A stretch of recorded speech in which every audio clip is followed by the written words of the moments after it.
Alors bonjour petit café yoga du jour. Regardez, je suis à Nantes, je suis arrivée hier dans la grisaille après le turquoise.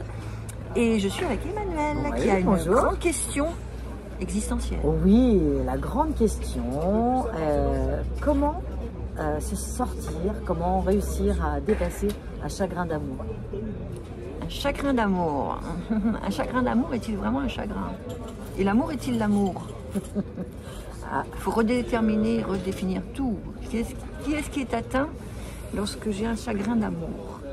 Est-ce que c'est la tristesse, la séparation, une projection des attentes? Quelle est la partie, quelle est la personnalité en moi qui est atteinte? Alors comment dépasser un chagrin d'amour? Eh bien c'est bien sûr en se connaissant toujours mieux, en enquérant, en investiguant au loin, bien loin, bien profondément, sur qu'est-ce qui fait que je ne peux pas vivre tout seul, ou qu'est-ce qui fait que cette personne-là me manque? Parce qu'un chagrin d'amour, en fait, c'est un deuil.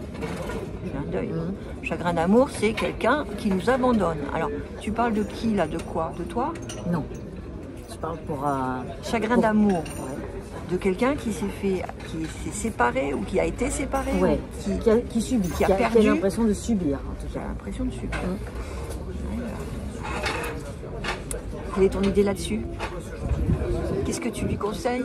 Moi, je lui conseille de effectivement, on va dire, travailler sur lui, de s'aimer déjà plus que l'autre. Enfin, je pense que dans une relation, il faut d'abord s'aimer beaucoup pour pouvoir faire une place. Il faut prendre toute la place. C'est ça, il faut prendre toute la place. C'est exactement ça. On peut, en général, les relations, elles sont basées sur des complémentarités. On cherche chez l'autre. Bon, alors ça, c'est vraiment la psychologie de base dont je parle, là. Je vais énoncer. Et je suis plus trop d'accord avec ça. Il faut dépasser ça de toute manière. Mais bon, à la base, on cherche chez l'autre ce qui nous manque. Et c'est un peu comme des Kleenex. Une fois qu'on a trouvé chez l'autre, qu'on a récupéré ce qui nous manquait, et on le jette comme un Kleenex. Hein, on presse le citron et on jette le citron. Donc, puisque là c'est dans le sens inverse, il faudrait que ton ami comprenne ce qu'il recherchait chez sa compagne et qu'effectivement il essaye de le créer en lui ou de le produire dans sa vie. Hein, si c'était de la joie, si c'était, j'en sais rien, moi, de la créativité, si c'était de la bonne humeur, si c'était autre chose, de la compétence professionnelle ou de la... Ça peut être dans tous les domaines. Un cadre, en tout cas. Un cadre. Ça aussi, le cadre, on recherche un cadre, un calme, une sécurité. Oui, ben voilà, donc si c'est ce qu'elle lui apportait ou ce qu'il recherchait chez elle, eh ben, prendre conscience effectivement de ce manque maintenant, et puis ben, se prendre par la main et puis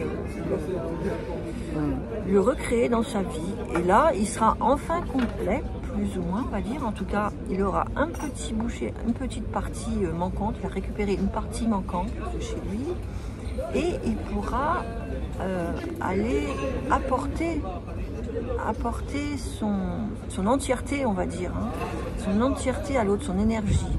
Il ne sera plus en attente, il sera plus intéressé par quelque chose. Alors tout ça, c'est très théorique. C'est vraiment très théorique parce que de toute manière, à chaque fois qu'on est dans une relation, on a un intérêt. Ce qui est contraire, et c'est là où je voulais ce dont je parlais tout à l'heure, ce qui est contraire de l'amour inconditionnel, l'amour sans condition, l'amour désintéressé. Humainement, je pense pas que ce soit possible. À nos niveaux de conscience. Voilà, bah c'est tout ce qu'on peut dire pour ton ami. On va lui envoyer cette petite vidéo. Et puis on va aller se promener au soleil. Hein, par moins 3 degrés. Ça change. À plus tard. Au revoir. Au revoir.